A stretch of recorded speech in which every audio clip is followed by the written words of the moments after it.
Here's rolling for Quincy Pondexter. Here's a young man who came in to Washington highly touted. Some thought that perhaps he would leave early. Instead, as his career's worked out, he's been one of those guys who has developed over the course of 4 years at Washington. Our IBM Insight Center right now. How can Washington avenge an early season loss at UCLA?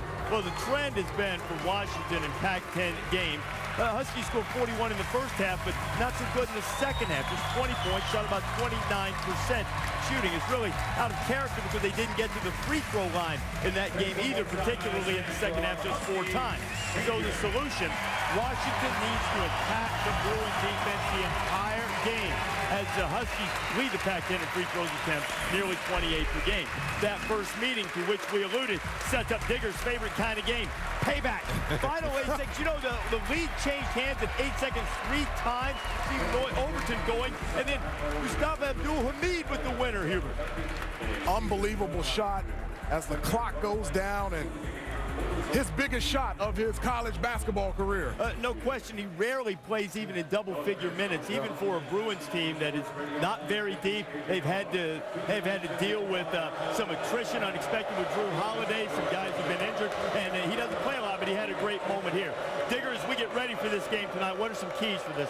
Well, obviously the payback mindset. They know that they pay back from losing that game the way they did at the buzzer. But more importantly, you've got to attack a lot of the 2-3 zones that now Ben Howland's put in for UCLA's defense. On the other side of it, the other night, talking to Lorenzo at practice yesterday, you know, they're down 16 with 9 to go, playing Southern Cal here. Cut it to 1, but more importantly, shoot your free throws. They only made 11 for 18 free throws the other night. They got to do better than that tonight if they're going to win at the end. Well, for Washington defensively, they got to do a better job of guarding dribble penetration. In that first matchup, UCLA was able to penetrate, get to the rim, also to the free throw line. And then on the offensive end, Matthew Bryan Manning is a big guy, has been scored in double figures for 4 straight games. So if he continue to be consistent scoring down low on the block, a lot of balance for Isaiah Thomas, Quincy Pondexter, inside and out offensive combination. Pondexter, Thomas averaging nearly 38 points per game between them. They need another scorer to help them.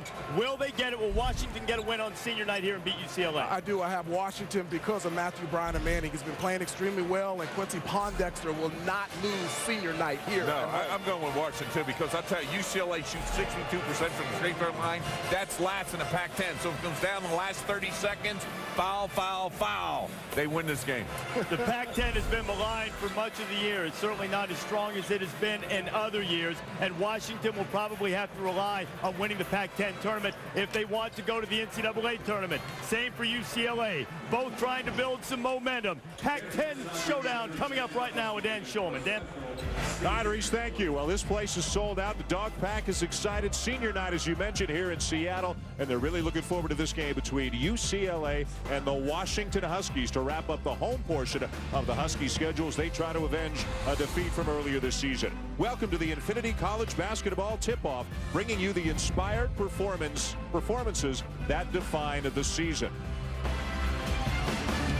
We are here at Bank of America Arena, the Heck Edmondson Pavilion in Seattle. Beautiful campus, beautiful city, beautiful weather, incidentally, the last couple of days here in the Pacific Northwest. And a look at the Pac-10 standings. The preseason pick, Cal, is on top. Everybody else just jumbled up in the middle. So much parity/mediocrity in this league this year. As Reese mentioned, both teams trying to build momentum right now. Hi, everybody. Dan Shulman, Coach Bob Knight, Jay Billis. Glad you're with us tonight here in Seattle for our Saturday primetime game. And, Coach, let's start with Washington senior night. What do they have to do to beat the Bruins tonight? Well, I agree with what Digger said a moment ago. I think the 2 Washington seniors are going to play awfully well. I think their defense will be the major factor in the ball game, both full court pickup and half court defense. And I'm really looking forward to watching another Isaiah Thomas play.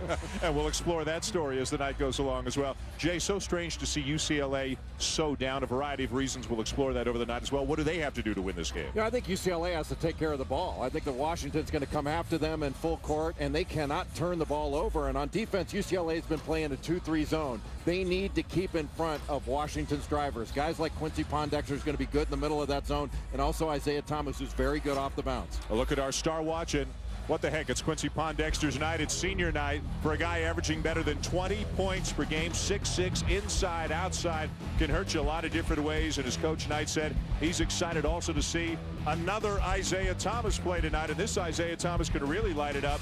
Generously listed at 5'9". He's averaging 17 points per game. Big numbers for the sophomore. For UCLA, they've got one of the best shooters around in Michael Roll. He is the Pac-10 leader with 3-point percentage. And Roll has been on a roll in his last 3 games. It's UCLA, it's Washington coming up. Thanks for watching the Infinity College basketball tip-off as tonight's coaches steer us into a Pac-10 battle. A stroke of inspiration presented by Infinity. Reputation is what people perceive you to be. Your character is what you really are. I know how lucky I am to be a basketball coach. We have to be mistake-free when we play against UCLA. There's nothing better than a conference basketball game in the Pac-10.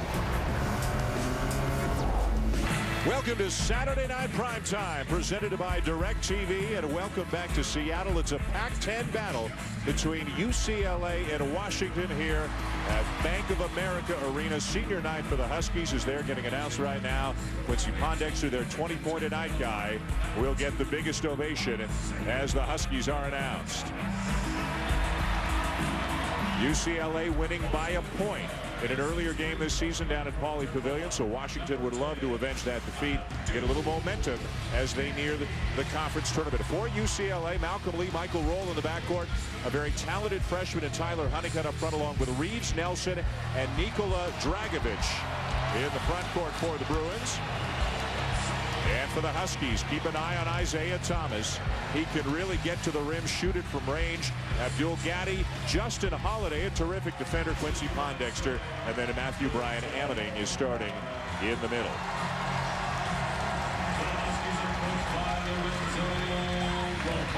Washington right now 17-9 on the season, a 7-7 in the Pac-10, and as it's no secret, Jay, people have talked about it, the conference is down.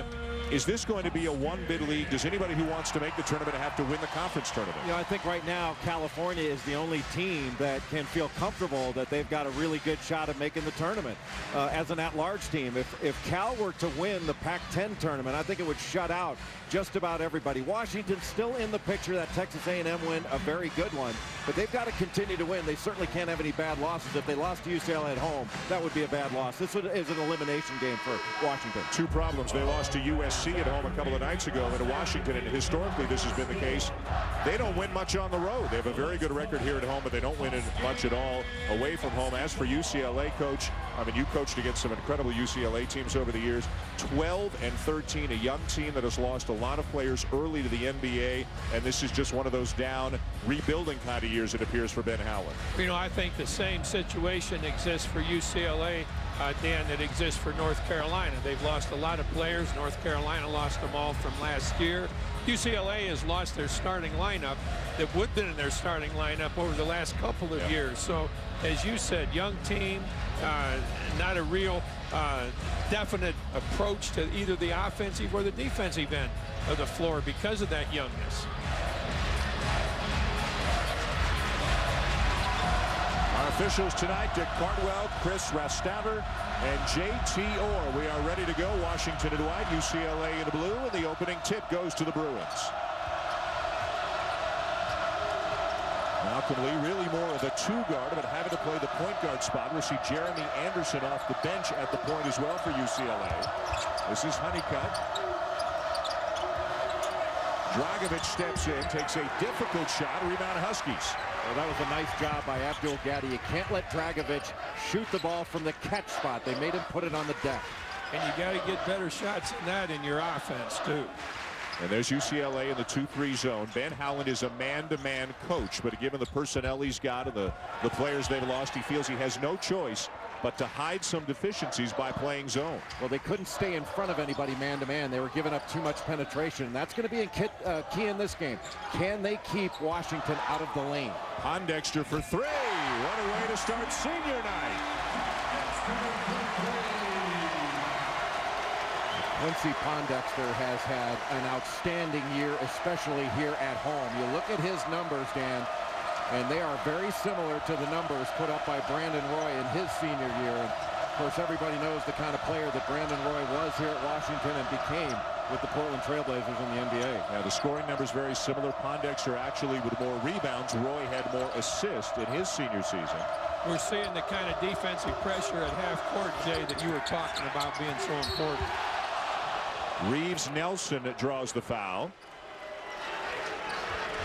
Now, this is one thing that Quincy Pondexter has added to his game, that perimeter jump shot. He's much better from about 18 feet than he is from three-point range. In Pac-10 games, shooting about 35% from three, but he is a big-time offensive rebounder as well. You're looking at Reeves Nelson, a 6'8" freshman from Modesto, California, who a couple of nights ago suffered a terrible fall after a dunk. Got clipped a little bit as he came off the rim and fell, as you can see from the looks of him, face first. Took 15 stitches over his right eye in the first half of the game at Washington State. Begged to get back into the game in the second half, but Ben Howland wouldn't let him. This is the same guy who has suffered a concussion, got poked in that eye earlier this year, and also a corneal abrasion in that eye earlier this year. But needless to say, he's a tough customer. Looks like Jerry Quarry. We asked him, and I know you did as well, Jay, did you play any football in high school? He looks like a football player. He's got the toughness of a football player. And he said, yeah, I was a wide receiver. I was expecting to hear tight end or maybe a lineman, but at 6'8", 230, he must have been some kind of force chugging down that field. Washington just got to show a little bit more patience than they did that last possession, Dan. They just came down pretty quick. A pass that really wasn't going anywhere, and there they penetrate and just throw it away. Dragovic did not see the man coming from behind, but Brian Ammoning is called for the foul. And Washington is making some silly mistakes. They've made a couple on the offensive end, fouling a jump shooter. You want to get some pressure on him late as the trailer. That wasn't bad by Brian Ammoning to put some pressure on him. You certainly don't want to foul a jump shooter behind the three-point line. You know, Jay, that was also a situation where there wasn't any reason for him not to get the ball. He was going up, the shooter's going up slowly to take the shot, and he comes behind him very quickly and has a chance to just slap the ball away. Dragovic probably took more heat from the fans here in the dog pack before the game than anybody else. The UCLA players came out about an hour and a half before the game, and we'll see a lot of times these days players wearing iPods, wearing earbuds, headphones, whatever they want. We didn't see that from the UCLA players, and they got it loud and long from the dog pack here tonight. An hour and a half before the game, Dan, I wouldn't even have my team out of the hotel yet. Washington does a pretty good job of screening the zone. They haven't done it yet, but they'll throw some ball screens out there against a 2-3 zone. There's Justin Holiday, the big brother of former Bruin Drew Holiday, who left after one season and is now making his living as a Philadelphia 76er. You know, with Washington, a neat thing for them to do now in that next possession is come down and work the zone, get the ball inside against the zone. And Washington switching screens out top. They will switch. And they also do a pretty good job of when there's a ball screen, they'll blitz that ball screen, try to get out of the handler's hands. Washington does a good job forcing turnovers, and UCLA has issues in that area. A lot of Washington's offense can come off turnovers and also offensive rebounds. Washington basically, as Jay suggested, has 4 defenders that can switch everything outside, and the big kid can step out and help. In and out for Honeycutt, a freshman with a very high ceiling, a guy that Ben Howland is very excited about. This is his first attempt at the back from the Huskies, again exploring that 2-3 zone. Great drive into the gap of the zone. You have to play Thomas as a driver. He's not a great shooter, but he can really drive the ball. The rebound Honeycutt off the missed tip by Holiday. Roll. And he's the guy you got to watch from outside. 45% from beyond the arc on the season. Just beyond the reach of Brian Ammoning.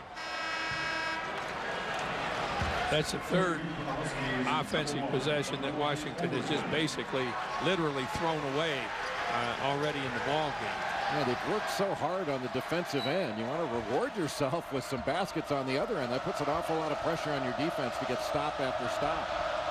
And UCLA gets into the front court, still looking for their first field goal of the night. They're now 0 for 6 from the floor, and we've got a foul going against the Bruins. UCLA has been pretty efficient when they get a shot up throughout the course of the Pac-10 season. They're shooting about 49% from the field. That leads the Pac-10 in Pac-10 games. But Dan, you mentioned it, the turnovers have been an issue for UCLA, just kicking the ball away because they don't have a lot of handlers.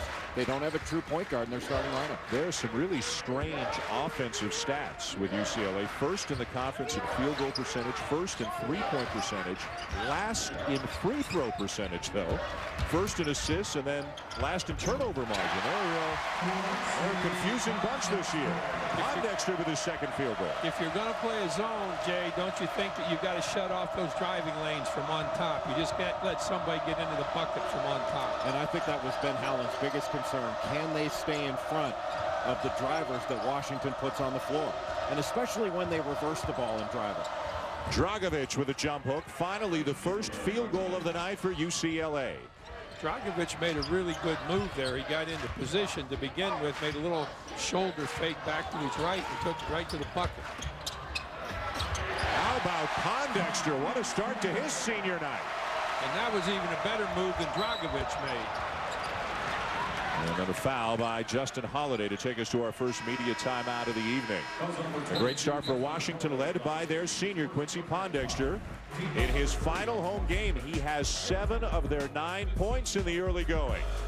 Averaging better than 20 a game on the season. He's off to a great start. And the Huskies have an early 5-point lead on the Bruins. Welcome back to beautiful Seattle, where Washington is hosting UCLA. Just about a month ago down at Pauley Pavilion, these two teams met back and forth. They went right down to the wire before a shot by the Bruins won it with no time left on the clock.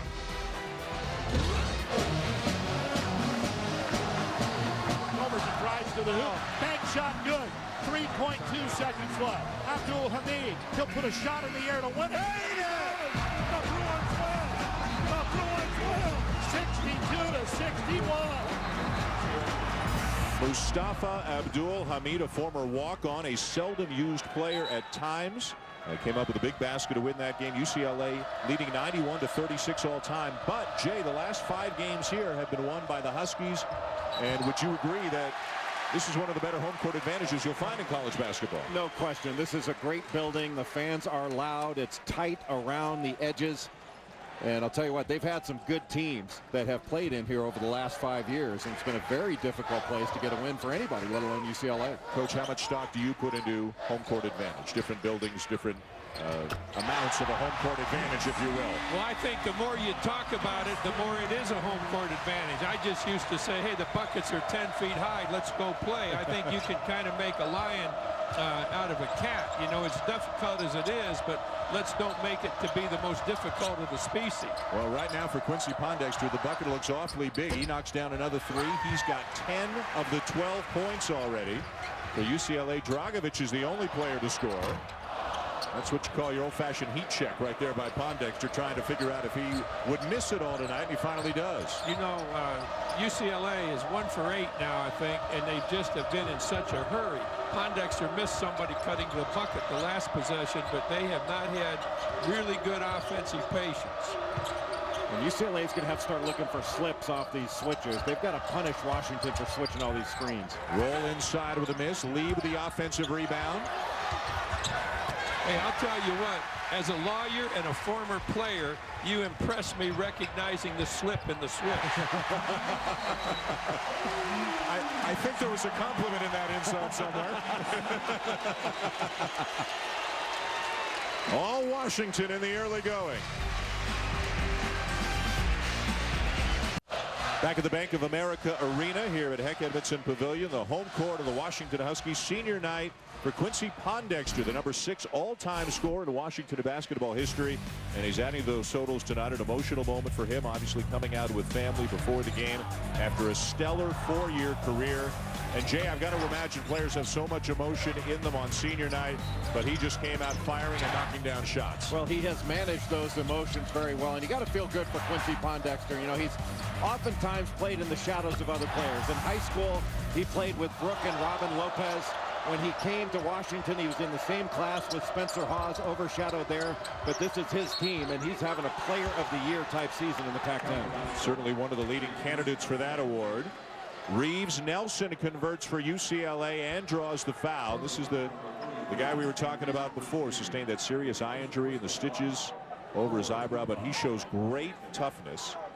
And he's about all they've got in terms of scoring in the paint. They don't have much inside offense on this team. We know what he did there, Dan, was really work against a very good double up on the baseline from Washington and muscled the ball between two guys. You know, I wanted to make a comment on that last time out, that if I'm the Washington coach and we're up 14-4, I am really going to talk like, don't let up, don't let up. We've got this thing going right. We can't afford to get this thing where they're right back where they think they can play with us. It's so important now that we're as good as we can be.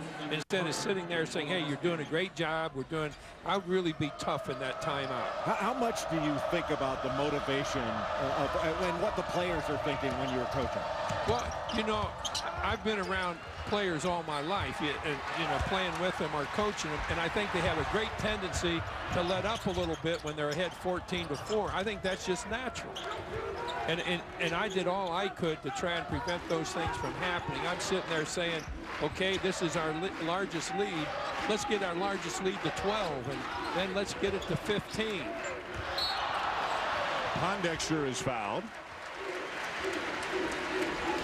Big Monday presented by Bud Light, a part of Judgment Week, is on ESPN at 7 Eastern. Jay will be at the West Virginia UConn game. Connecticut coming up with that big win a week ago over Villanova, facing a top 10 team in West Virginia. Then Coach Knight will be in Lawrence as Kansas, #1 Kansas, takes on Oklahoma at 9 Eastern. A great doubleheader on Big Monday.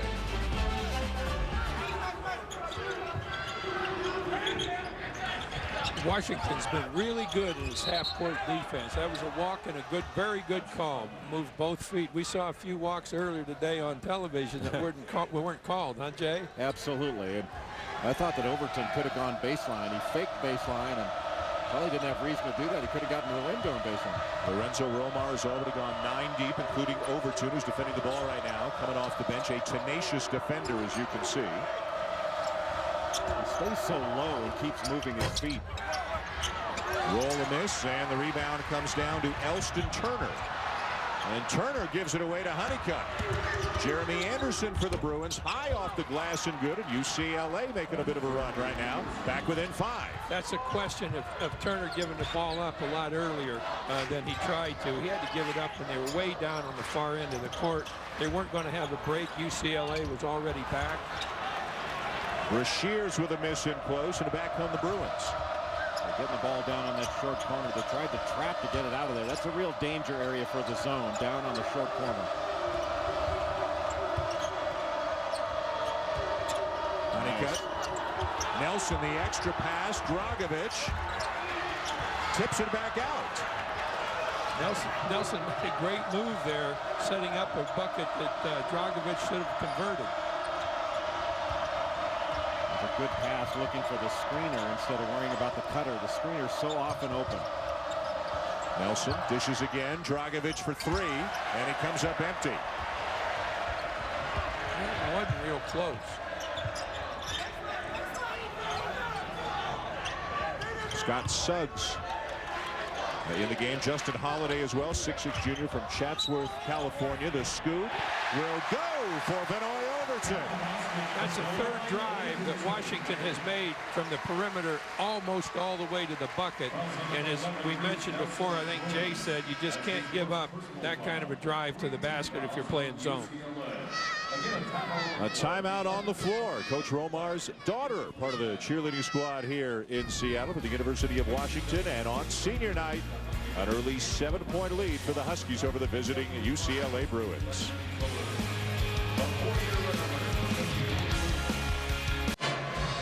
Back in Seattle, UCLA trailing Washington by 7 early. There are some programs that year after year you just assume are going to be in the NCAA tournament. UCLA, of course, is one of those.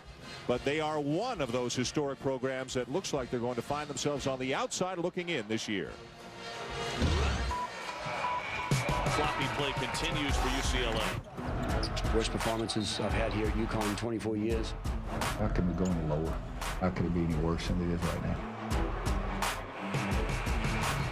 UCLA, Connecticut, North Carolina, the defending national champions. Coach, you mentioned how they lost 4 starters from that championship team. Connecticut, they'll have to get hot. They've gotten a couple of good wins, need some more if they're going to get consideration. And for UCLA, having lost 4 players to the first round. There have been 4 first-round draft picks in the last 2 years off the UCLA program. Jake, can any program sustain those kinds of losses?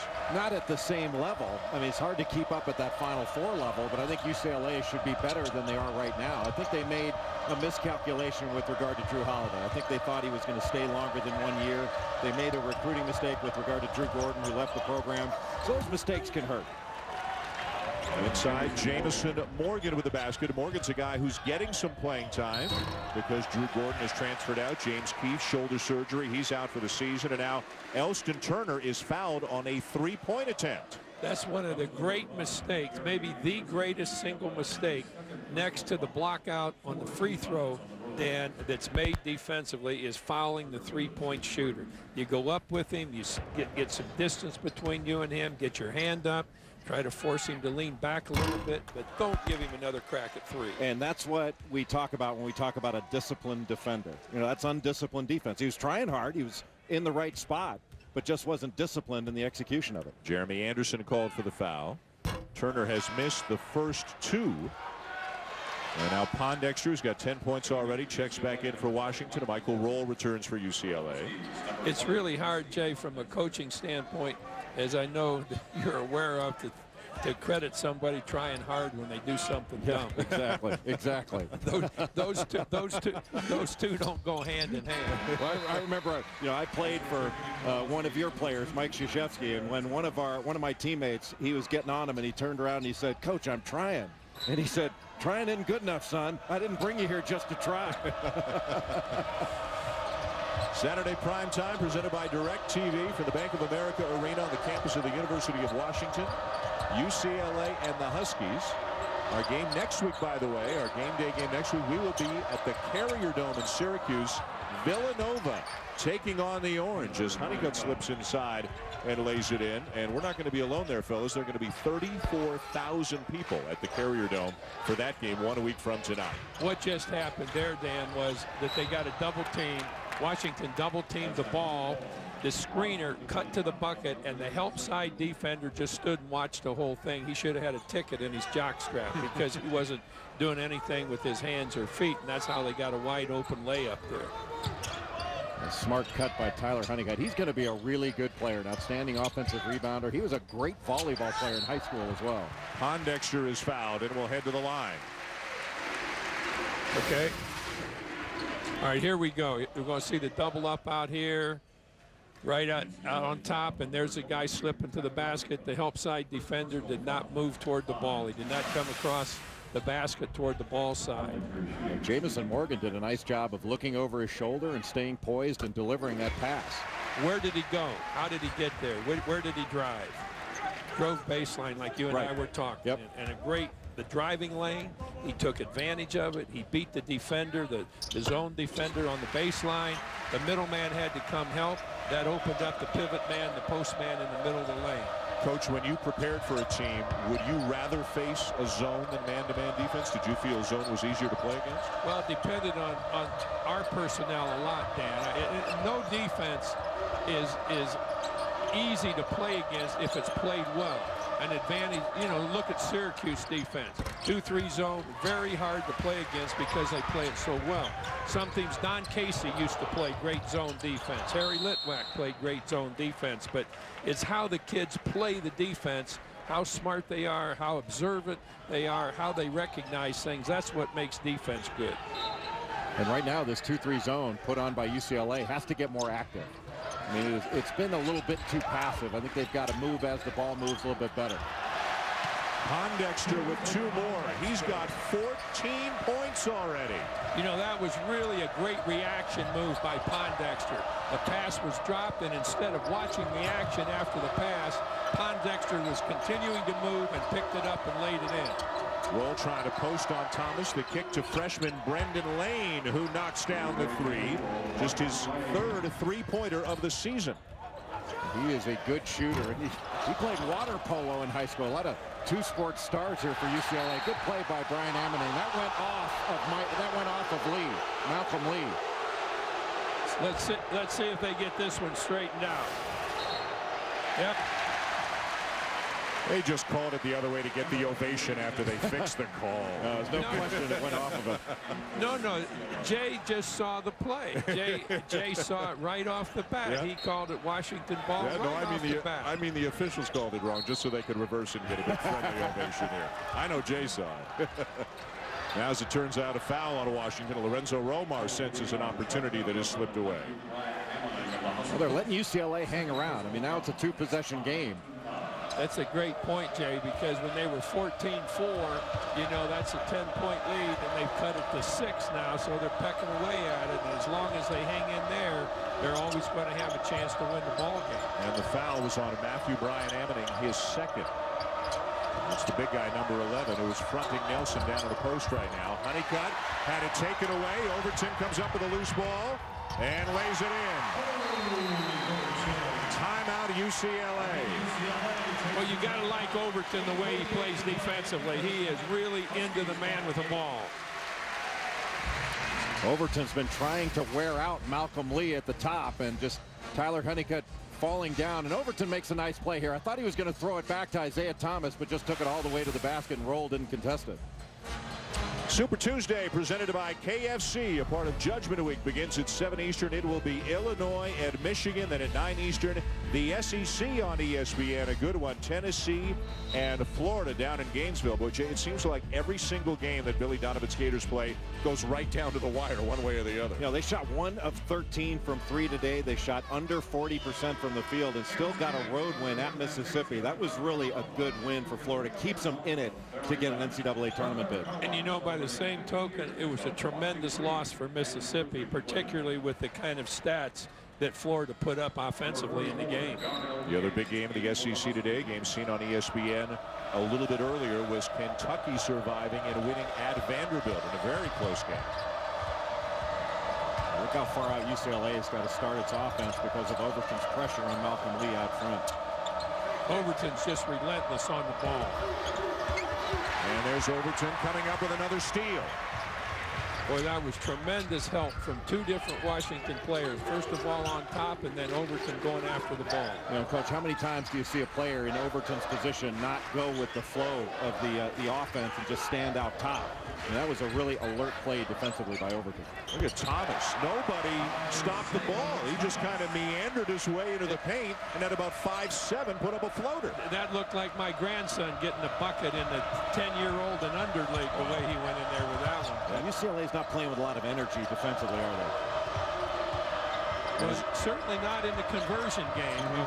Washington's had some really good chances. In fact, they've thrown away 3 chances coming down on the break.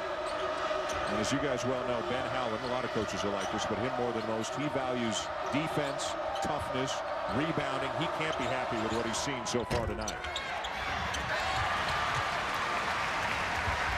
Washington is forcing UCLA into some really difficult shots. Every shot has been a challenge shot for the Bruins. All of a sudden, Thomas is hot. 5 quick points for the sophomore, and another timeout used by Ben Howland.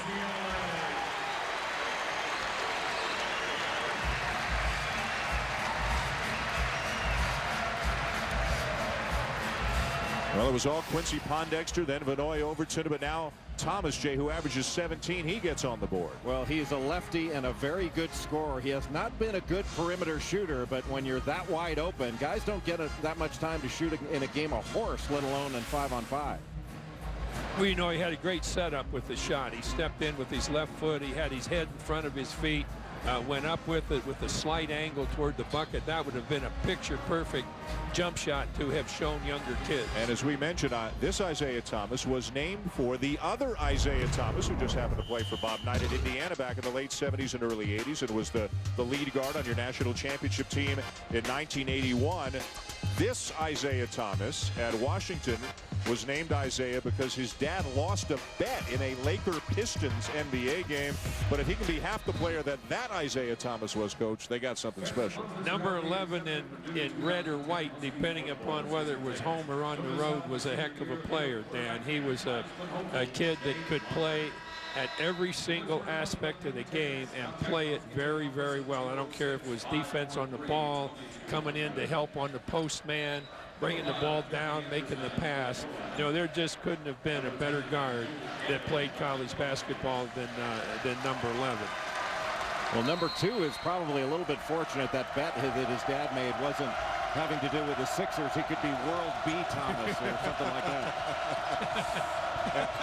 And apparently, even though the story gets attributed to Dad, as we all know, Mom's got to get on board with this too. And Mom wanted a biblical name, so she was on board with Isaiah. And your Isaiah, Coach, spelled it I-S-I-A-H. This Isaiah, I-S-A-I-A-H, the more biblical spelling. But well, if I was biblical, I'd use John an awful lot to name kids after Havlicek, I think. A miss by Dragic. Nelson keeps it alive. There's only one guy on the offensive glass for UCLA. Holiday inside, and the lead has ballooned to 15. You know, it's gone from a lead of 6 that you and I talked about, Jay, and 9 straight have been added since then. And you'd think with sending only one guy to the offensive glass, UCLA do a better job of getting back, but they haven't. They're just scrambling to get a good look. Anderson, way strong on the 3, almost got lucky off the glass. And all of a sudden, Isaiah Thomas, after those 2 baskets, he's got an extra hop in his step. It's like he's engaged in this game now. You know, he did a great thing for a guard right there, Dan. He started to penetrate, saw it wasn't there, and backed it out. And consequently, his team's going to have a good chance to score. Wide open look here, knocked down by Darnell Gant, sophomore from L.A. They're picking apart that zone right now. Well, they're screening it. Little ball screen on the right side, then a baseline screen. They moved the ball from side to side and really took advantage of the shifting 2-3 zone. 3-0 good for Lee. Back come the Huskies. You know, they just get their hands on everything, they being the Huskies, off their defensive backboard. They're doing a great job on the defensive board. They're out rebounding UCLA 15-7. Suddenly Isaiah Thomas can't miss. Ben Howland's going to be out of timeouts by halftime.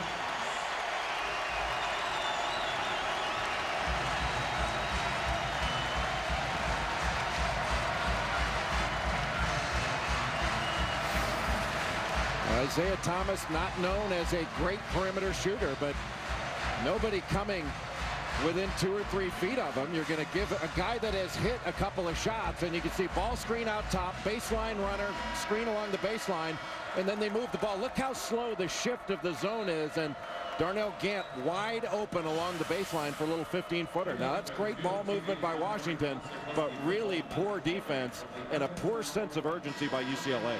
You know, when I've come off the bench to call a timeout in circumstances like this, Jay, I'm saying to myself, I got nothing that's going to help. It's up to you guys. We got to play harder. We got to play smarter. I'm just not smart enough to give you something here. I'm giving you all I got. You guys figure out an offense that's going to work.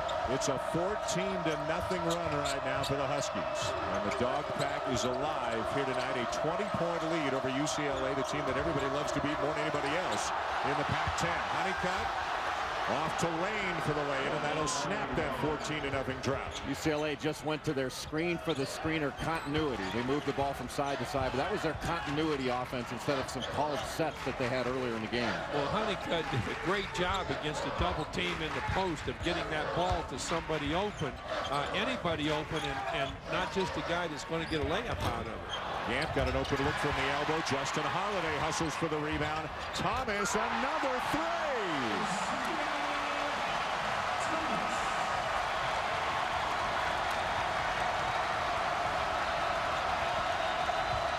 11 lightning quick points for Isaiah Thomas, including 3 threes. Should have named him Vinny. He's been the microwave in this game. UCLA gets it back.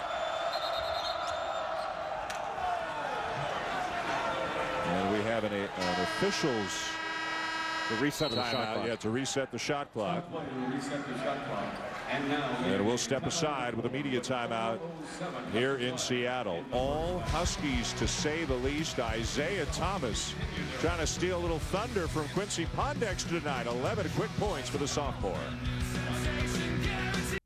Brian Burr with your Sports Center right now. The Detroit Tigers and outfielder Johnny Damon have reached an agreement on an $8 million one-year contract. The 36-year-old Damon, 24 home runs last year, helping the Yankees win the World Series. College basketball, John Wall sank a pair of free throws with 20 seconds left, then had a big blocked shot on defense. Number 2 Kentucky survives at Vandy, 58-56. Sports Center follows our game. Back to Dan, Jay, and Coach Knight.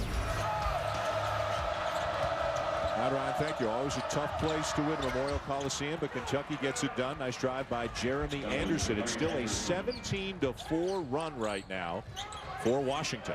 You know, that's the first time that Washington's help side defense has faltered. It just didn't come with the drive. And Thomas finally misses one. He just kept stepping back, airballed the 3. Timeout on the floor, but still all Huskies so far in this one. Come get the Big King Alaska. It's not from Nebraska. It's from Alaska. You smell it. We'll sell out. Give me one, baby. What do we got? One more. Lay on, baby. Hey, what do you say? Why, get no applause? What do you say? I can't get no applause. Also the title of Digger's autobiography, I believe. So. Well, we've been smelling what he's been selling for a long time now. You know, going back to just before that timeout, you talked a lot, Dan, about Isaiah Thomas hitting 3 threes. The perfect time to shot fake and go is after you've hit 2 or 3 threes. And had he done that, instead of throwing up the other 3, I guarantee you it would have been a bucket for the Huskies. You saw Reese Davis getting ready along with the Digger and Hubert Davis. The UPS halftime report coming up. Coach and Jay get a reprieve tonight doing the game.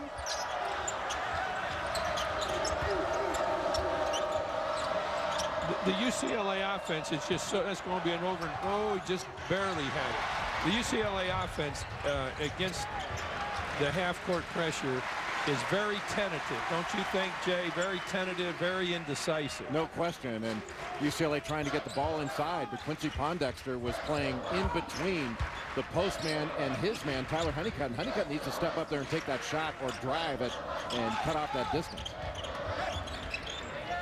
Double team on Pondexter, still 10 on the shot clock.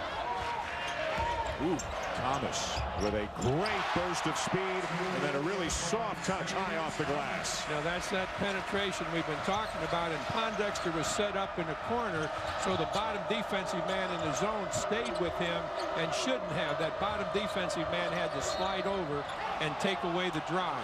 Foul on Pondexter. And that's his signature move, Isaiah Thomas, that little hesitation move. It's almost like a stop and go, and he goes right around Michael Roll, and Reeves Nelson just way too late. I mean, that's just a tiny little hesitation in that burst of speed. That's really impressive by Thomas. 13 points tonight. Pondexter's got 14, but that foul on Pondexter, his second, and he goes to the bench likely for the duration of the half. Nice pass inside, Roll, and Nelson with a reverse. Nelson, a little more skill sometimes than he's given credit for. He's not just a big banger on the inside. He's got some ability. But, you know, Roll was very alert there. The Huskies double-teamed him as he drove into the lane, and the cut that Roll made really released the pressure from him going in there. Drew Gaddy, a very quiet first half. He starts, but hasn't been in the game all that long. Behind the back goes Thomas. Gaddy, nice pass. Tyrese Brashears with a slam. And instead of just throwing the ball around the perimeter, Washington's done a really nice job of driving the gas. And Abdul Gaddy, who went to high school in Tacoma, played all 4 years of high school with Avery Bradley, the freshman from Texas. Gaddy, a McDonald's All-American, of whom very big things were expected this year and still are expected. Another basket on the inside for Nelson. You know, Nelson did a really great job of taking the defensive man deeper into the lane and then spinning back to the outside. Watch when he gets the ball here, move into the middle. Good spin back. Really takes a strong kid to be able to make that shot or even get that shot away under that kind of pressure. Just a nice drop step. And when I first saw him this season, he had kind of a mohawk hairdo, and when he came into the game, I was like, who is this guy? I have not seen him at all in high school. And he's really a good player. And he went to UCLA's basketball camp, won the dunk contest when he was 14 years old. And a guy, again, who might not have gotten the opportunity to play this year as much as he has, if not for other really problems on the team. Drew Gordon, by mutual decision, transferring out of the program after the first semester. He's going to New Mexico. The injury to James Keefe, season-ending shoulder surgery.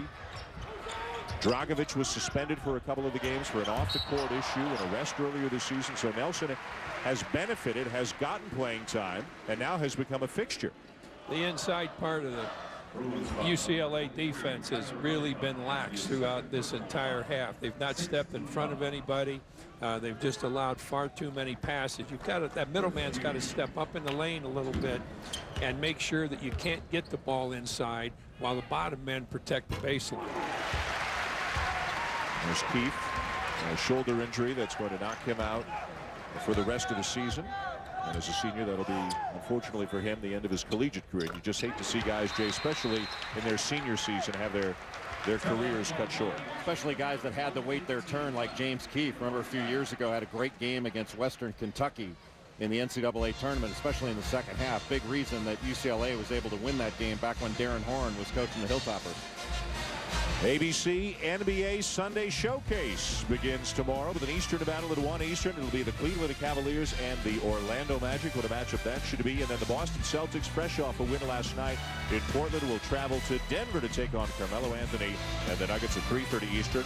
It all begins at 12:30 Eastern with the GMC Sierra NBA Countdown. The Boston Celtics, with an acquisition at the trade deadline, he won't play tomorrow because he is ill. He is actually back in Boston, not with the Celtics on the road trip. But Nate Robinson, not only an explosive scorer at the NBA level, but a former Washington Husky. And helped lead Washington to a #1 seed in the NCAA tournament. Yeah, under Lorenzo Romar's guidance, this team has won an outright Pac-10 championship and has been a #1 seed. And those are pretty lofty heights for this program. That's not the kind of thing that rolls around every year here in Seattle. You know, if you're going to go to full court pickup, you just can't foul. You can't put the other team on the base or on the free throw line that quickly at all. You're trying to get the ball in a position, force it into a position where you can really defend against it. Great rebound basket, but that's a bucket that was really scored against the press. That's exactly right. And you certainly don't want to foul a team and when they're in the 1-and-1 that's been struggling to score. Let them see the ball go through the net. And Dragovic did a nice job of wedging in that second lane and pushing his man underneath. That's why you got to be stronger and make first contact when you're the low man. In and out for Thomas on the three as he has started to cool off a little bit. And there's Lee going a little bit too quickly, called for the travel.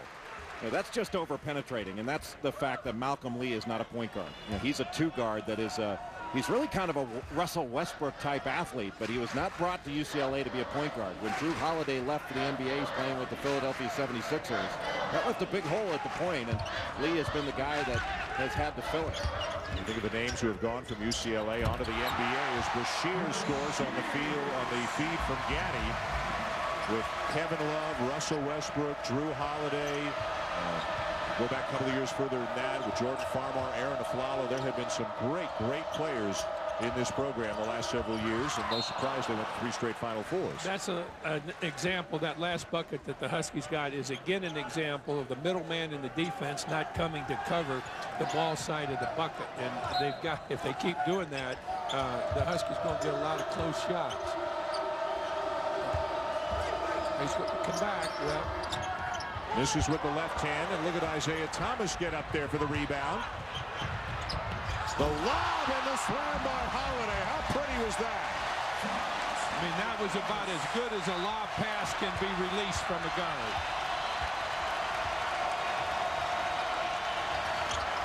Lee short on the three. Time for Thomas. What a first half for the Washington Huskies. Pondexter early on his senior night. Isaiah Thomas with 13 points and one spectacular assist near the end of the first half, and the Huskies are dominating the UCLA Bruins right now.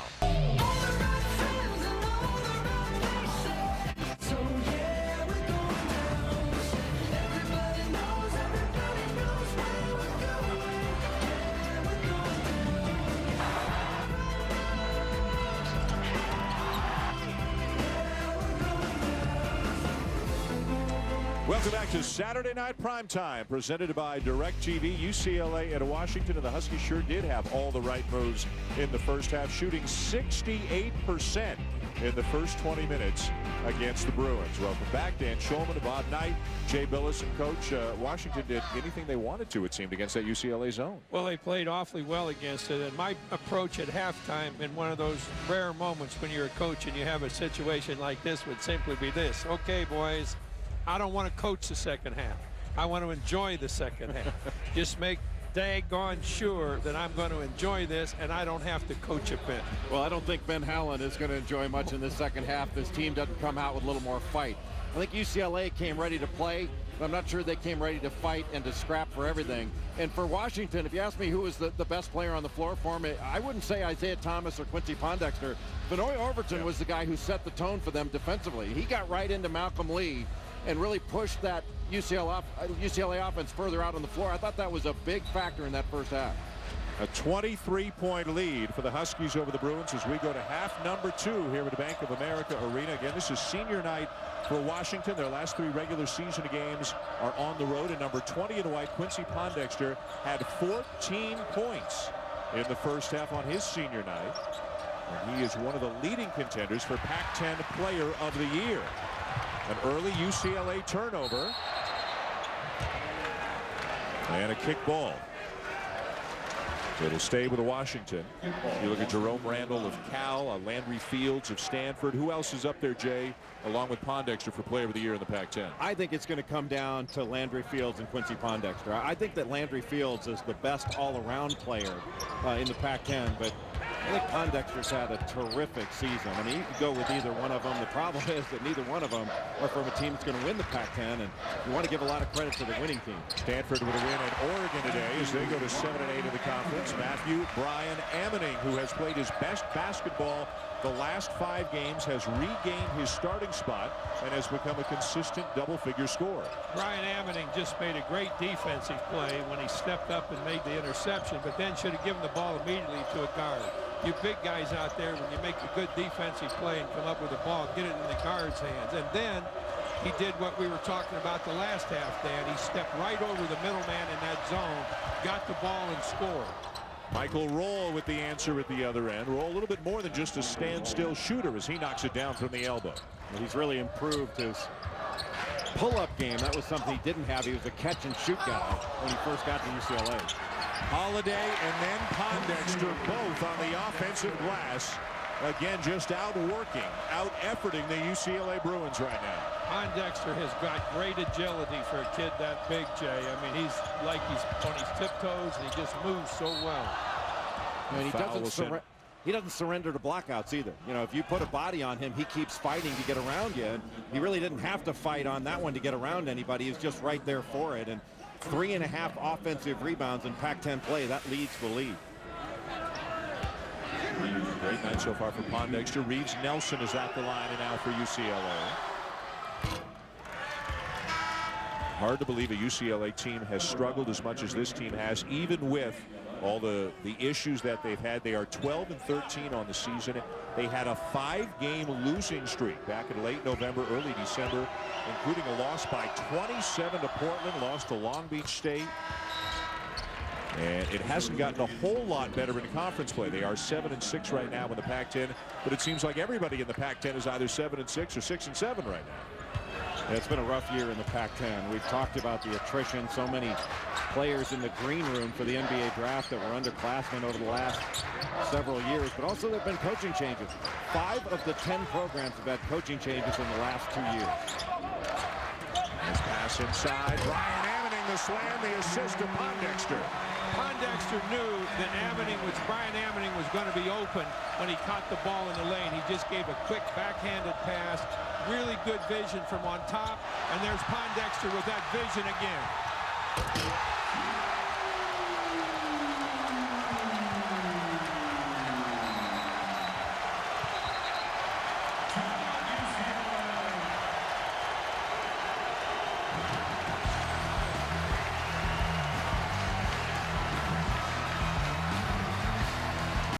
Back here in Seattle, along with Bob Knight, Jay Billis, I'm Dan Schulman. Saturday Night Primetime presented by DirecTV, and it has been all Washington. Lorenzo Romar may not look like a guy whose team is up 27 points right now, but thanks to Quincy Pondexter and Isaiah Thomas and Benoit Overton, Washington is doing anything they want right now against UCLA. Well, this has been a highlight film for Washington. It's been a horror show for UCLA, and they need to show a little bit more toughness and fight and pride on both ends of the floor right now. A Bruins team coming off a 20-point win just 48 hours ago at Washington State, but a very different story tonight. How about the passing coach on the inside of that zone? Well, they've done a great job. The Huskies have passing, but here was something that was really interesting. A guard has to switch to Dragovic, and instead of Dragovic posting, he moves on out to the perimeter instead of just holding his own in there with that guard playing defense against him. So as we talked a little bit earlier, UCLA is just not very alert offensively, very indecisive offensively. Dragovic has got to set up the post with that guard playing. He should, but I think Nikola Dragovic has always looked at himself as a three-point shooter. He's been a pick and pop guy, a catch and shoot guy that hasn't much gone into the post, and he should have that toughness to go down there and lock somebody down where he can score or get fouled, but he just doesn't want to do it. Particularly when you have the tremendous size advantage he had there. Leaves Nelson with some ice on that a serious injury that he suffered a couple of nights ago, the 15 stitches and the black eye. Boy, they are classic against that zone. Two guys deep. How about that for the big guy? I'm not sure I'd leave him on the floor. Dragovic? I would. I'd take him out. I mean, that was a horrible pass, not a bad one, a horrible one. And Brendan Lane has come to check in, so it could be for Dragovic. Dragovic is a senior as well, but as you said, this has been a horror show, Jay, for UCLA tonight. Getting uglier here as it goes along. And another turnover. Nobody touched it. Just sailed out of bounds. Sometimes as a coach, there's nothing you can do about this, but doesn't mean you have to watch it. No, well, one thing you can do is substitute. Exactly. No matter what's going on, you can substitute. The Washington setup against the 2-3 zone against this zone is really good because they've got Brian Ammoning and Pondexter or whoever their other big guy is down inside. One flashes while the other one slides low. And they get the ball in a position where they've got good passes to one or the other. Holiday was trapped in the corner, so he's going to use a timeout.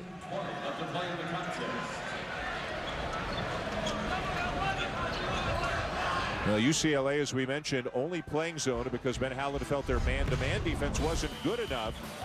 And Washington has carved it up, the zone up with surgical precision here tonight. If this zone is an improvement, the man-to-man must really be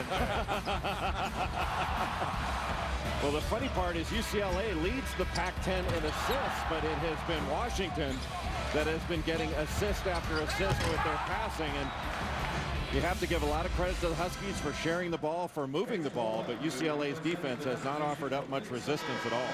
Jay, as you look at UCLA having a very down year, they'll lose Michael Roll, they'll lose Nikola Dragovic, they're both seniors. What do they have coming in? How quickly could UCLA turn it around? Well, I'm not sure they're going to turn it around to be a Final Four team next year, but they'll certainly be much more competitive. They've got Tyler Lamb coming in. He's a 6'4" guard out of Mater Dei High School. Paul Biancardi from ESPN Recruiting told me he reminds him a lot of Lawrence Moten, used to play at Syracuse. So he'll come in and help right away. And Josh Smith from nearby Kent, Washington, has terrific hands and feet. He's 6'7", and he's got about 35, 40 pounds to lose, but he can be a beast when he learns how to play. Matthew Brian Ammoning now 4 for 4, 8 points. Nice jump hook. Just keep one thing in mind, Jay. A lot of those guys that prognosticate on recruits are fat little guys that have never played the game. But, Coach, how do you really feel? Nice pass by Nelson. Lee lost it. They can't even get a shot off this half. Pondexter scoops it into Brian Amening. Out of bounds off UCLA as we go to a timeout here in Seattle. 61-32. Washington is demolishing UCLA inside and outside, half court, in transition. Whatever they want, they're getting here tonight.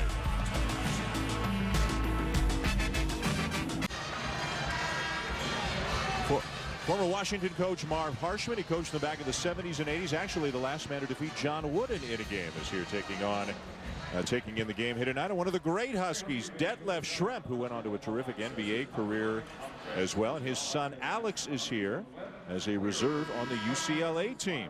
So right now, father's enjoying this a little bit more than son is, I would imagine. Well, Detlef Schrempf, I think, was the best player ever here at Washington. Just a great player, played 16 years in the NBA. And Coach, you coached against him when he played for the German Olympic team in 1984. He and Christian Velp, who's the all-time leading scorer here at Washington. He was a very, very good player. He was one of the first really good European players to come to the States. And a tough player. I mean, he was reed thin, but could handle the ball, played sort of a point forward position. And they had some really good teams here when he played here at Washington. They had Shag Williams and Reggie Rogers. Assistant coach here at Washington now, Paul Fortier, went to St. Ignatius High School in the Bay Area. Some really, really good basketball teams. I've never heard point forward mentioned before. That must be something that was developed by one of those fat little guys that doesn't know anything about the game. That was a new one for me. Point forward. I remember that. I guess if I'm going to be a broadcaster, I got to know all those fat little guys' terms that they make. Backdoor cut there by Malcolm Lee for the layup. Pondexter has a great awareness of what's going on out there. He starts a move, he stops it because there isn't anything there. He is a really impressive player. He's a guy passes the ball. I'm sorry, Coach. A guy who came on midway through his junior season and has taken it to a new level here in his senior year. Better than 20 points per game. Is a testament to a guy sticking around for 4 years, and some will say, well, he had to. Well, he's going to leave college and go into the NBA next year as a complete basketball player. Real good back cut by Honeycutt right there. Honeycutt read the defensive man, saw him looking at the ball, not looking both ways, and made a real good cut. That's the first really good cut that the Bruins have made. He's got a chance to be a really good player. He's active, live body, leads UCLA in rebounds and offensive rebounds. He just needs to refine his offensive game. Right now, Honeycutt just wants to get closer. He needs to develop a mid-range shot where he can hit a face-up jumper. He's a guy with a stress fracture, Honeycutt, we're speaking of, in his back prior to the season, which has sent him back. Thomas, the steal, and the reverse. Well, these turnovers by UCLA, Jay, they are live ball turnovers, and they are layups at the other end. Well, it's one with a pass fake that you could get rid of and make them shoot the gap, and somebody can cut back door. Right now, they're just giving the ball to Washington, let them take it the other way.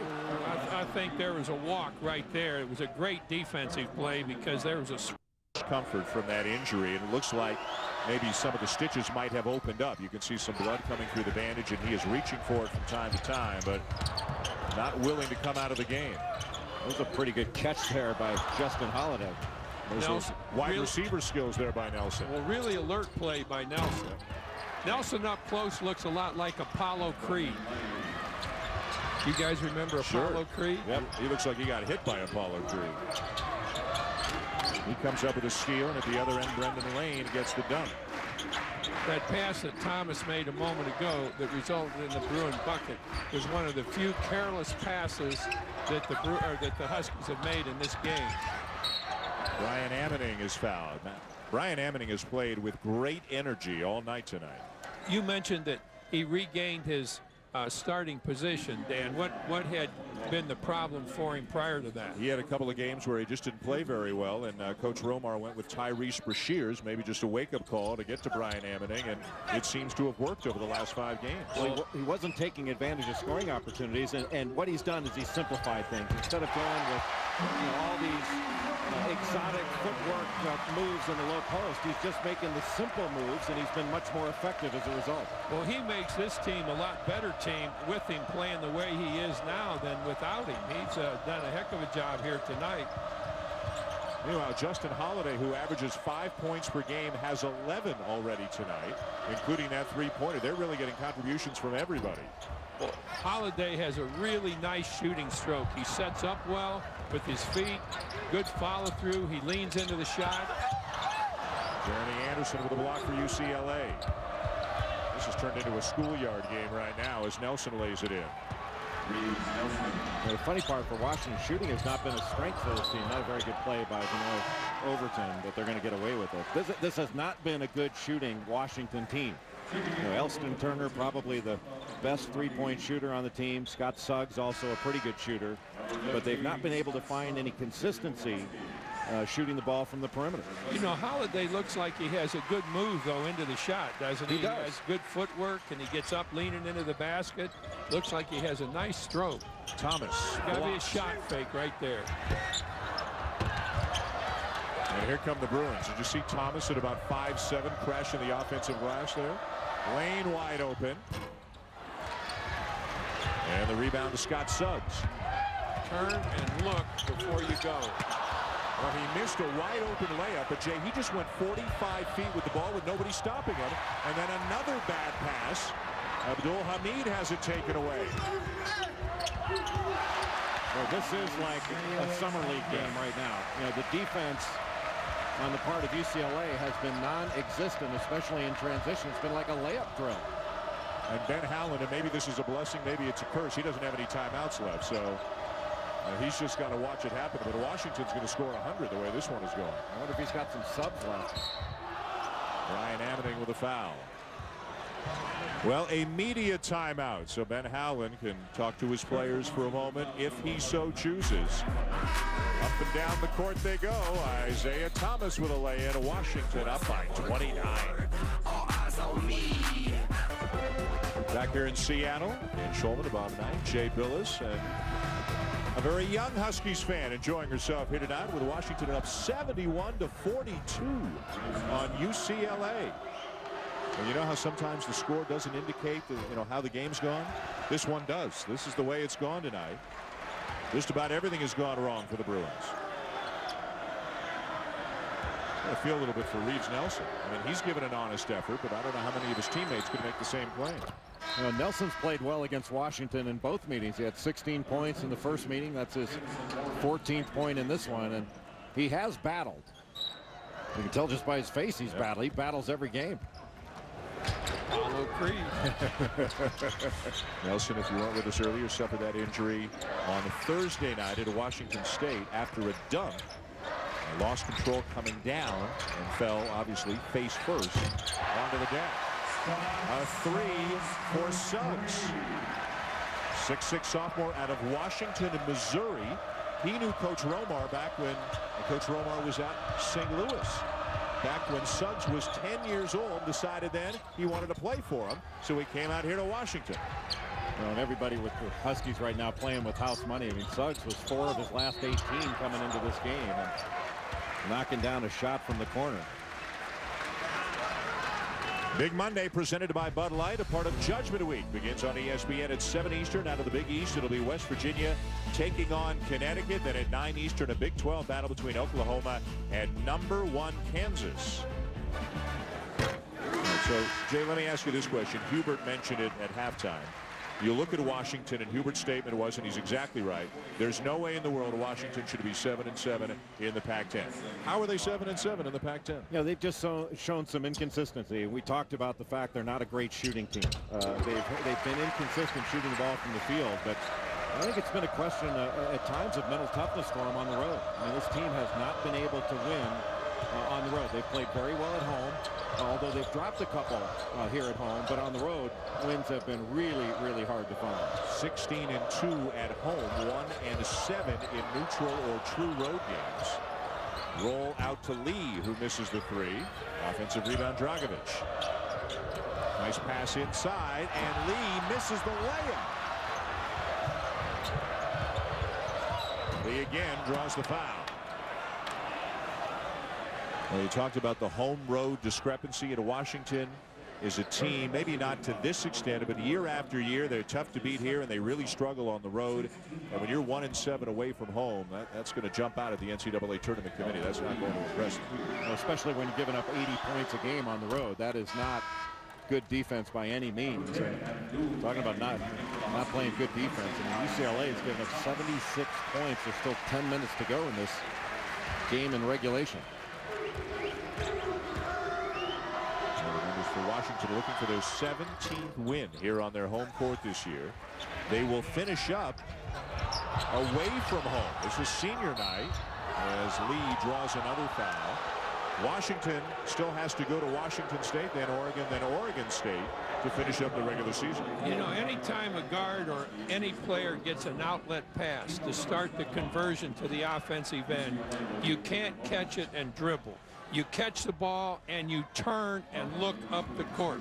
Washington's lost the ball 4 times tonight because they've caught the ball and instead of looking and then going, they just go. And for you young guys out there, you guards particularly, anytime you catch it going to the other end, you make sure you've turned and see what is ahead of you, what's close to you, and where you should go before you put the ball on the floor.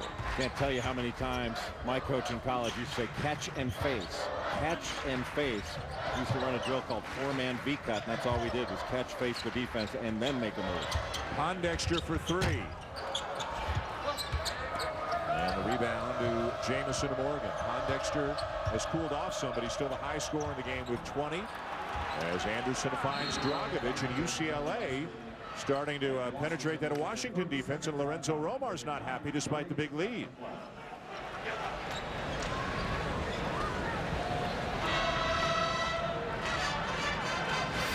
Okay, we're going to get a good look here. A little outlet pass after a miss, and there's a dribble move without even looking up. Now, he didn't get a chance to get the ball on the floor, but he turned with a defensive man right there, and it resulted in 2 shots from the free throw line.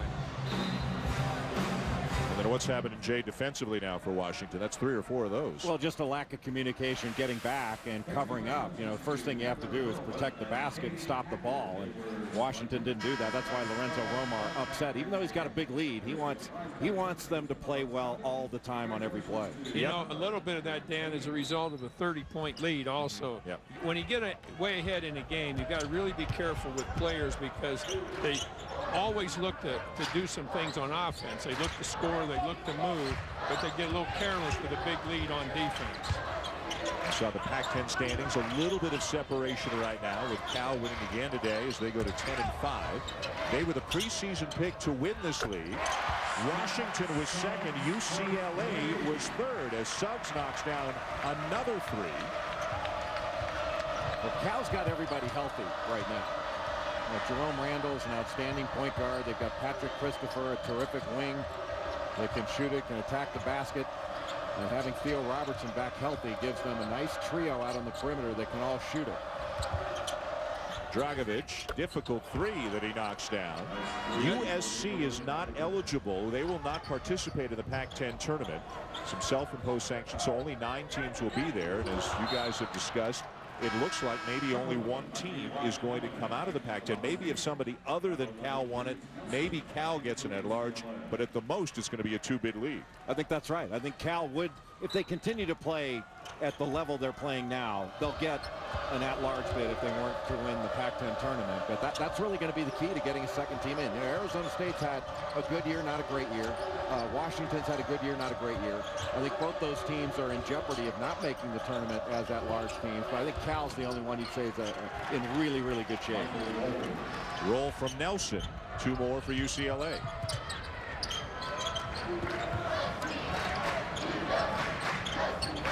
And this This would be the first time since the tournament expanded in 1985 the Pac-10 would get just one bid if it happens.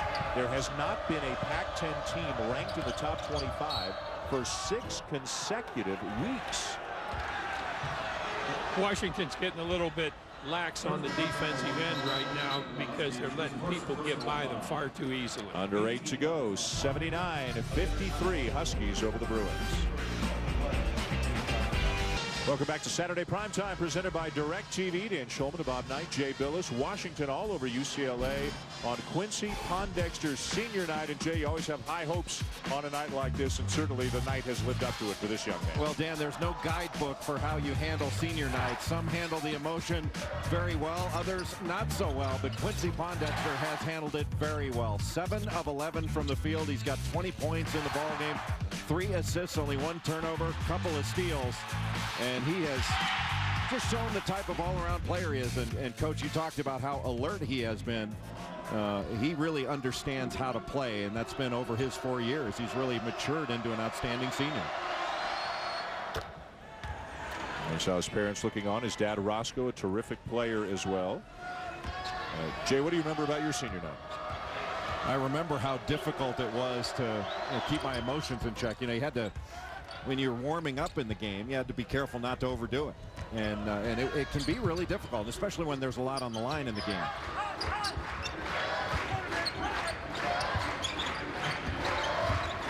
Well, you mentioned Quincy's dad, Roscoe.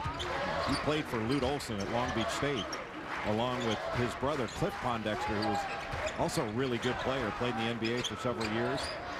Good basketball bloodlines for Quincy Pondexter. Ryan Anning with the left hand. He's having a terrific night. He's been as good as any post player we've seen, Jay and Dan. I think that he has really good moves. He's used his left hand 3 or 4 times. But the thing that he does best, I think, is recognize where the opening is. I think that's the part about keeping it simple. And UCLA, another turnover. I don't know what Tyler Honeycutt was looking at there, and Ben Howland has got to be really frustrated with the effort his team has put forth tonight. UCLA coach has turned it over 16 times tonight, and Washington has turned those turnovers into 24 points.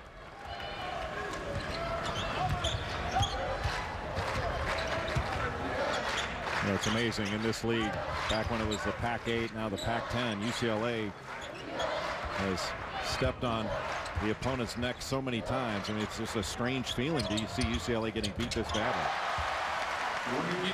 Washington just reversed the ball with 2 reverse passes, and while they reacted very well to the open people, UCLA did just the opposite. They reacted very poorly to where the ball was going, and actually 2 people had an open 3. Elston Turner knocking down the 3.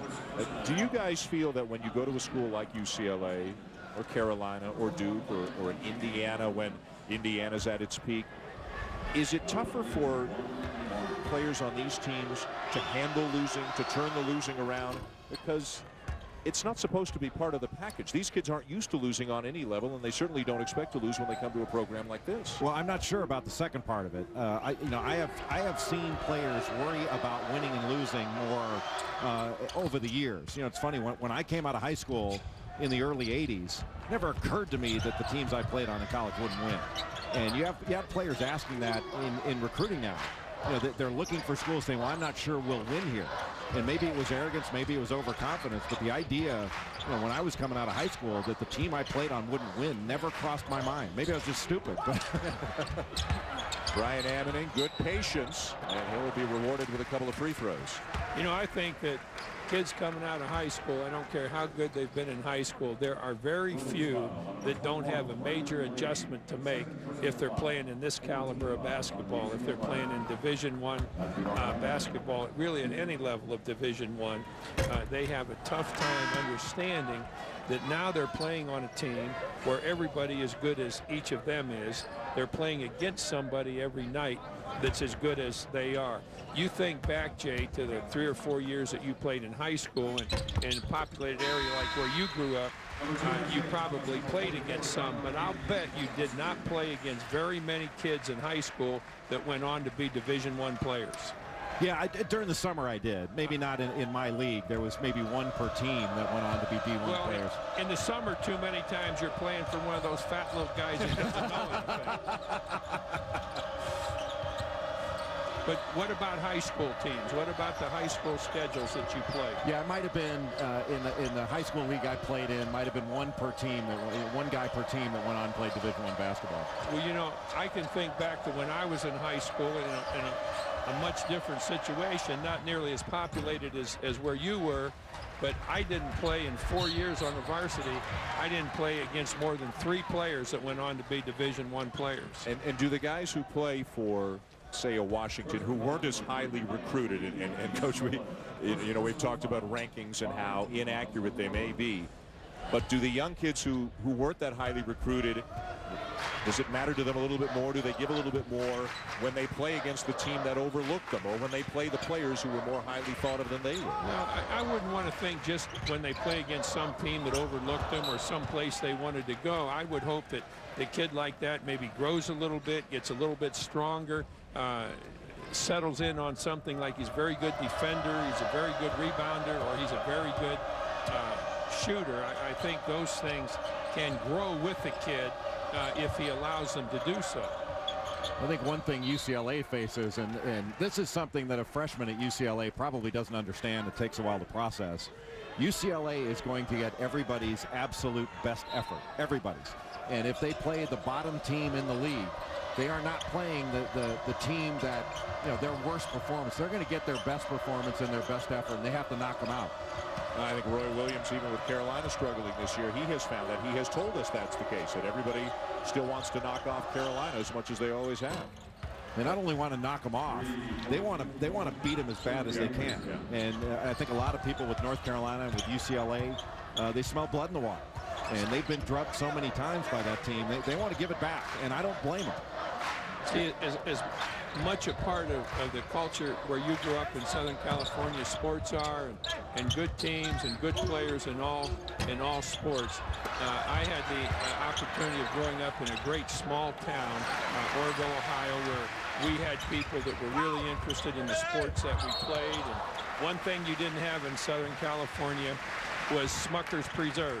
Your mother had to buy Smucker's Preserves that were made in Orville, Ohio, and so did your mother in Toronto, Canada. That's right. Have to buy Orville Smucker's Preserves. Still buying it. Want you two to know that. Well, I got one on you. I was born in San Pedro. My grandmother worked at the Starkiss Cannery for 40 years, so I bet you I got better tuna fish than you did. I want to tell you one thing. I'd much rather eat Smucker's Preserves on biscuits than I would tuna fish. You know, there's a perception when I do a game with Dick Vitale that sometimes I lose control and it gets away from me. But meanwhile, Quincy Pondexter on senior night. What a special night for that young man.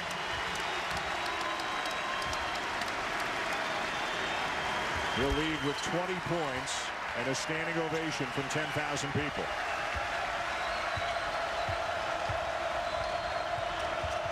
Well, you always feel good for a young man that has worked his tail off over the course of 4 years, and he has earned everything he's gotten. Oh, that's right under the basket. Now, see, that's a violation of that line.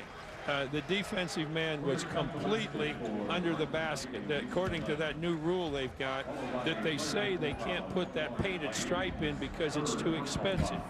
You know, it probably costs about 3 cents to paint a 3-inch wide stripe across the lane. A couple jars of Smuckers, a little tuna fish, and we can pay for it, huh? They counted the basket, by the way. Then the foul, and at the other end of the line is Darnell Gann. You know what we were talking about to explain it. College basketball is supposed to have block charge lines very similar to the NBA, and they have not yet painted it in. I guess they're going to sell box tops or something until they feel each school has enough money to paint that line across the lane. Well, Jay, I like the way you said it on a game you were doing last week or the week before.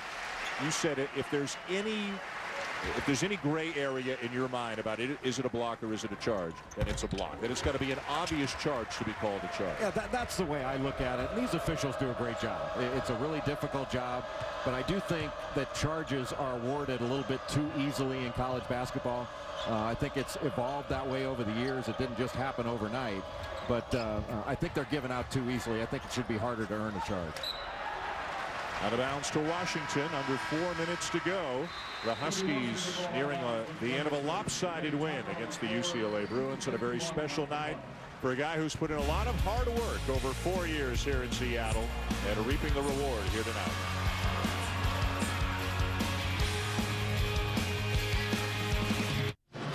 Welcome back to Seattle. All Huskies up 27 on the Bruins. Under 4 minutes to go here on our Saturday primetime game presented by DirecTV. Super Tuesday presented by KFC. A part of Judgment Week begins at 7 Eastern. Illinois and Michigan. And then at 9 Eastern, it's the SEC on ESPN. Tennessee and Florida. What should be a good one, a great doubleheader. Tuesday night, Judgment Week presented by Miller Lite. Marv Harshman, the former coach of the Washington Huskies, who handed John Wooden his last loss. That was in 1975, a 22-point victory over UCLA, one of the worst defeats for the Bruins in this series. This one is at 27 right now. Well, the difference in 1975, UCLA went on to win the national championship that year. They had Richard Washington and Marcus Johnson, I think, was a freshman that year. Pete Turgovich played the guard spot. Andre McCarter. The most important thing in UCLA is winning that national championship in 1975 was Scott May breaking his arm. That's right. You guys were undefeated up until that point, weren't you? Elston Turner with the deep range. By the way, the worst defeat, we mentioned that 22-point defeat, the worst defeat UCLA has ever suffered against Washington was 25 points back in 1986 as Jeremy Anderson lays it in.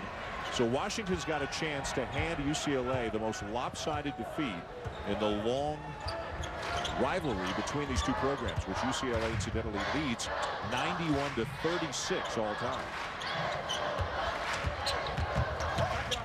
This will make it 6 straight wins for Washington in this building, though, over UCLA.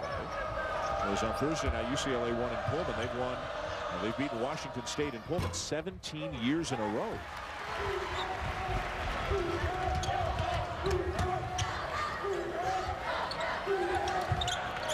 And another three. They can't miss right now. Scott Suggs with another one. Well, Suggs shot it very well today in the shoot-around, and that's primarily where he was drilling shots from, was from the corner, that short wing. And he's got a pretty nice stroke. So Washington, which only shoots 31% from 3 on the season, one of the worst marks in the Pac-10, is 11 for 20 tonight from beyond the arc. UCLA, which leads the conference in three-point shooting, is 3 for 16. Well, one of the reasons Washington has shot the ball so well is they've been able to shoot it from the catch spot. UCLA has not made them put the ball on the floor and shoot it from a spot other than where they caught it.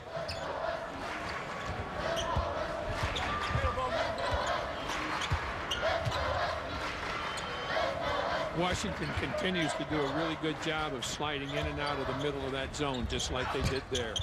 Wide open look for Clarence Trent that won't go down. The rebound to Malcolm Lee. Michael Roll absorbs the contact and finishes the layup. Look at Abdul Gaddy showing some skills. Turner.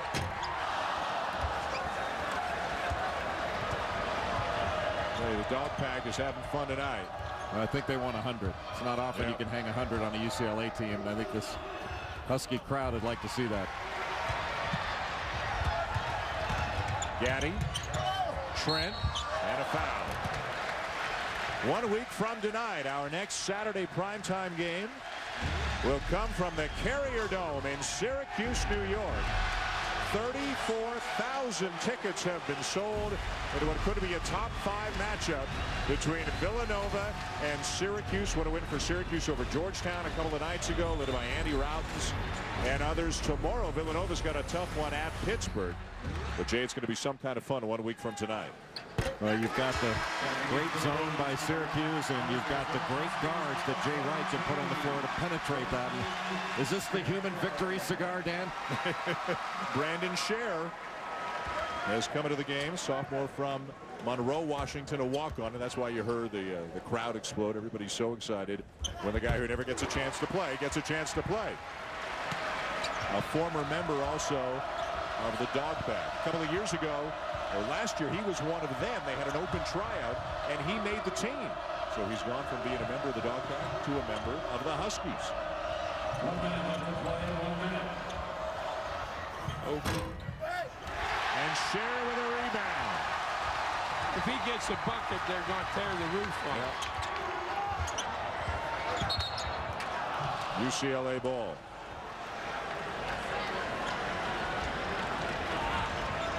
That's one of the best parts in a lopsided game, is to see a young man that comes to practice every day, that works his tail off, get a chance to play. There will be a really good thing that happens to UCLA here tonight, and it's that this game will be over. It's what all UCLA fans are looking forward to right now. Sports Center is next year on ESPN. With a win, Washington will go to 8-7 in the Pac-10. UCLA will drop to 7-7. Give that kid a shot down there. Take the ball down to him. Game clock and shot clock just about bang on here.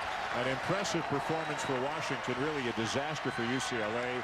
Senior night for Quincy Pondexter is a resounding success as the Huskies hang the most lopsided loss on the Bruins that there has ever been in this rivalry.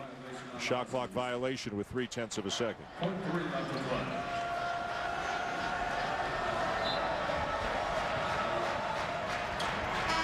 Lorenzo Romar's got to be happy. Ben Howland's got to be relieved just to get out of here. As Coach Knight said, the only good thing for UCLA tonight is this one is over. 6th straight win at home for the Huskies over the Bruins, 97-68. Washington beats UCLA. Sports Center is next year on ESPN. This has been a presentation of ESPN, the worldwide leader in sports. Along with Jay Billis, Bob Knight, and our entire crew, I'm Dan Shulman saying thanks for watching and so long from Seattle.